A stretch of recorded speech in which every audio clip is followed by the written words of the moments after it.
This is a gory fact from history you'll wish you didn't know. Dating back to Tudor times, the death penalty imposed on those considered traitors or extreme lawbreakers was often doomed to fail. These are some of the worst botched executions in history. The earliest of these records is that of Thomas Cromwell, Chief Minister of Henry VIII, who was beheaded by axe in 1540 for accusations of treason and heresy.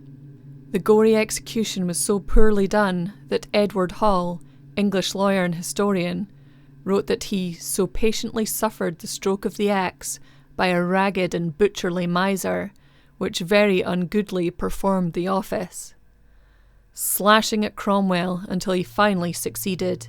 In the very next year, another noble of the Tudor times, Margaret Pole, Countess of Salisbury, was sentenced to death for the actions of her son Reginald Pole, who refused to acknowledge the king as the head of the church in England. An inexperienced executioner hacked at her a total of 11 times before finally decapitating her. As it is claimed, she refused to put her head on the block, stating, "So should traitors do, and I am none."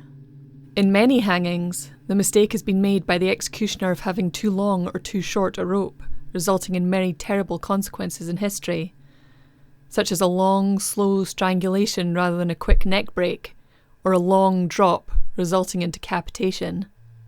Anne Greene, in 1650, who miscarried and was accused of infanticide, was found alive in her coffin 1 day after her hanging, having a weak pulse and faint breathing. She was set free after this failed execution. Another botched hanging was that of Paula Angel in 1861, who was accused of murdering her lover, a married father of 5 from a prominent family. No gallows were available, so they tied her to a wagon drawn by horses.